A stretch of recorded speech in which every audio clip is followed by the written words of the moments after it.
Anjarakandy dental college വിദ്യാർത്ഥി നിതിൻ രാജിന്റെ മരണത്തിൽ പ്രതിയായ അധ്യാപകൻ MK റാം പിടിയിൽ. കർണാടകയിലെ കുടകിൽ നിന്നുമാണ് റാം പിടിയിലായത്. ഇപ്പോൾ വിവരങ്ങളുമായി സന്തോഷ് ചേരുന്നുണ്ട്. സന്തോഷ്, അങ്ങനെ നീണ്ട നാളത്തെ ഒരു തിരച്ചിലിനൊടുവിലാണ് ഇപ്പോൾ ഈ നിതിൻ രാജിന്റെ മരണത്തിന് കാരണക്കാരനായ പ്രധാന അധ്യാപകനായ MK റാം പിടിയിലായിരിക്കുന്നത്. കുടകിൽ നിന്നാണ് റാം പിടിയിലായതെന്നാണ് മനസ്സിലാക്കാൻ സാധിക്കുന്നത്. എന്തൊക്കെയാണ് ഇതിനെ സംബന്ധിച്ച കൂടുതൽ വിവരങ്ങൾ? വിഷ്ണുപ്രിയ, കർണാടകയിലെ കുടകിൽ നിന്നാണ് MK റാമിനെ ക്രൈംബ്രാഞ്ച് സംഘം അറസ്റ്റ് ചെയ്തിരിക്കുന്നത്. ക്രൈംബ്രാഞ്ച് CI ശ്രീജിത്ത് കൊടേരിയുടെ നേതൃത്വത്തിലുള്ള സംഘമാണ് കുടകിൽ വെച്ച് MK റാമിനെ പിടികൂടിയിരിക്കുന്നത്. കഴിഞ്ഞ കുറച്ച് ദിവസങ്ങളായി ഈ കർണാടകയിലും ആന്ധ്രാപ്രദേശിലുമായി MK റാം ഒളിവിൽ കഴിയുന്നുണ്ടെന്ന വിവരത്തെ തുടർന്ന് ക്രൈംബ്രാഞ്ച് സംഘം ഈ സ്ഥലങ്ങളിൽ പരിശോധന നടത്തി വരികയായിരുന്നു. ഒരു സ്ഥലത്ത് എത്തുമ്പോഴേക്കും അവിടെ നിന്നും മറ്റൊരു ഒളിയിടത്തിലേക്ക് മാറുന്ന രീതിയാണ് ഡോക്ടർ MK റാം സ്വീകരിച്ചിരുന്നത്. അങ്ങനെ ഈ കുടകിൽ ഒളിവിൽ കഴിയുന്നുണ്ട് എന്നുള്ള വിവരത്തിന്റെ അടിസ്ഥാനത്തിൽ ക്രൈംബ്രാഞ്ച് സംഘം അവിടെ എത്തി. അപ്പോഴേക്കും അവിടെ നിന്നും രക്ഷപ്പെടാനുള്ള ഒരു ശ്രമം നടത്തി MK റാം. അതിനിടയിലാണ് ക്രൈംബ്രാഞ്ച് സംഘം ഡോക്ടർ MK റാമിനെ പിടികൂടിയത്.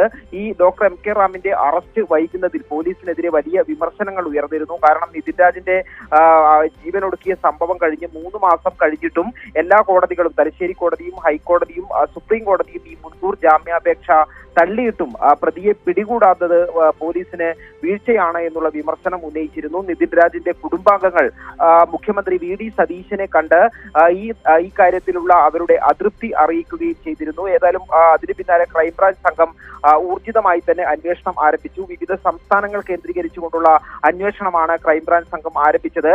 ബാംഗ്ലൂരുവിൽ ഒഴിവിൽ കഴിയുന്നുണ്ട് എന്നുള്ള വിവരത്തെ തുടർന്ന് ഈ സംഘം ബാംഗ്ലൂരിൽ എത്തിയിരുന്നെങ്കിലും അവിടെ നിന്നും MK റാം അപ്പോഴേക്കും കടന്നു കളഞ്ഞു. പിന്നീട് കർണാടക തമിഴ്നാട് അതിർത്തിയായ ഒരു സ്ഥലത്തുണ്ട് എന്നുള്ള വിവരത്തെ തുടർന്ന് അവിടെയും എത്തിയിരുന്നു. എന്നാൽ അവിടെ വെച്ചും MK റാമിനെ ക്രൈംബ്രാഞ്ചിന് കണ്ടെത്താൻ കഴിഞ്ഞില്ല. പിന്നീടാണ് കുടകിലുണ്ട് എന്നുള്ള വിവരത്തിന്റെ അടിസ്ഥാനത്തിൽ അവിടെ എത്തിയ ക്രൈംബ്രാഞ്ച് സംഘം ഡോക്ടർ MK റാമിനെ പിടികൂടുന്നത്.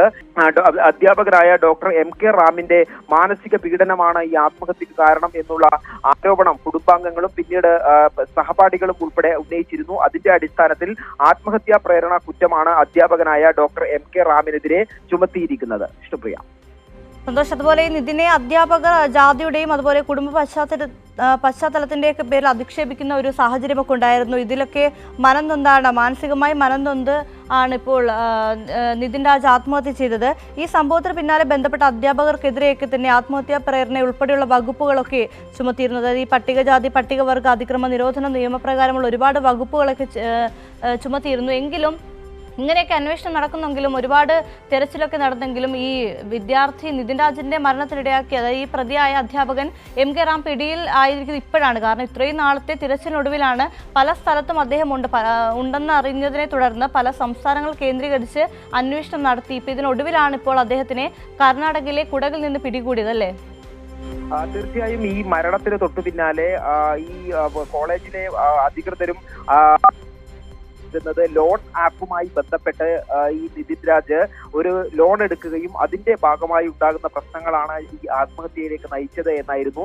എന്നാൽ പിന്നീട് ഈ വിദ്യാർത്ഥികൾ ഉൾപ്പെടെ നിതിൻ രാജിന്റെ സഹപാഠികൾ ഉൾപ്പെടെ കടുത്ത മാനസിക പീഡനമാണ് നിതിൻ രാജിന് ഈ അധ്യാപകരിൽ നിന്ന് നേരിടേണ്ടി വന്നത് എന്ന് മാധ്യമങ്ങളിൽ ഉൾപ്പെടെ വെളിപ്പെടുത്തിയിരുന്നു. ഈ കോടതികളിൽ മുൻകൂർ ജാമ്യാപേക്ഷ പരിഗണിച്ച ഘട്ടങ്ങളിലെല്ലാം തന്നെയും വിദ്യാർത്ഥികളുടെ മൊഴികളാണ് ഏറ്റവും പ്രധാനപ്പെട്ട തെളിവായി ഉണ്ടായിരുന്നത്. കാരണം ഇത് ഒരു ഒറ്റപ്പെട്ട സംഭവമല്ല. നിരവധി വിദ്യാർത്ഥികൾ അവർ തെളിവുകൾ സഹിതം MK റാമിനെതിരെയുള്ള പരാതി ഉന്നയിച്ചിരുന്നു. അത് പോലീസ് മൊഴിയായി രേഖപ്പെടുത്തുകയും കോടതിക്ക് മുൻപാകെ സമർപ്പിക്കുകയും ചെയ്തിരുന്നു. ഈ ജാമ്യ ഹർജിയിൽ വാദം നടക്കുമ്പോഴെല്ലാം പലതരത്തിലും ഡോക്ടർ MK റാമിന്റെ അഭിഭാഷകൻ അവിടെ മാനസിക പീഡനമോ അല്ലെങ്കിൽ ജാതി അധിക്ഷേപമോ ഉണ്ടായിട്ടില്ല എന്ന് സ്ഥാപിക്കാൻ ശ്രമിച്ചെങ്കിലും ഈ വിദ്യാർത്ഥികളുടെ മൊഴികൾ, അതോടൊപ്പം തന്നെ അന്ന് സംഭവം നടന്ന ദിവസത്തെ CCTV ദൃശ്യങ്ങൾ ഇതെല്ലാം തെളിവായി കോടതിയിലേക്ക് എത്തുകയുണ്ടായി. അതിന്റെ അടിസ്ഥാനത്തിൽ തന്നെയാണ് എല്ലാ കോടതികളും മുൻകൂർ ജാമ്യാപേക്ഷ തള്ളുകയും ചെയ്തത്. പക്ഷേ 90 ദിവസം കഴിഞ്ഞിട്ട് 3 മാസം പിന്നിട്ടിട്ടും ഈ പ്രതിയെ കണ്ടെത്താൻ പോലീസിന് കഴിഞ്ഞിരുന്നില്ല. അത് പോലീസിന്റെ വലിയ വീഴ്ചയാണ് എന്നുള്ള വിമർശനങ്ങളെല്ലാം ഉയരുകയും ചെയ്തിരുന്നു. സാധാരണ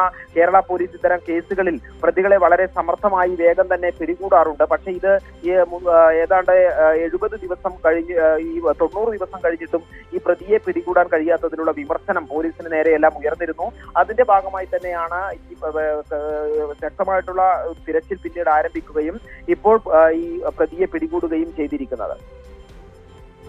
സന്തോഷ്, അതുപോലെ തന്നെ ഇനിയുള്ള വിവരങ്ങൾ എങ്ങനെയാണ്? അതായത് ഈ വിവരങ്ങളുമായി ഇത് കോടതിയിൽ ഹാജരാക്കുന്നത്, അതുപോലെ തന്നെ റിമാൻഡ് തുടങ്ങിയ തുടർ നടപടികളൊക്കെ തന്നെ എങ്ങനെയാണ്? ഈ പ്രതിയെ ഉടൻ തന്നെ കണ്ണൂരിലെ ക്രൈംബ്രാഞ്ച് ഓഫീസിലേക്ക് എത്തിക്കും എന്നുള്ളതാണ് മനസ്സിലാക്കുന്നത്. ക്രൈംബ്രാഞ്ച് ഓഫീസിലെത്തി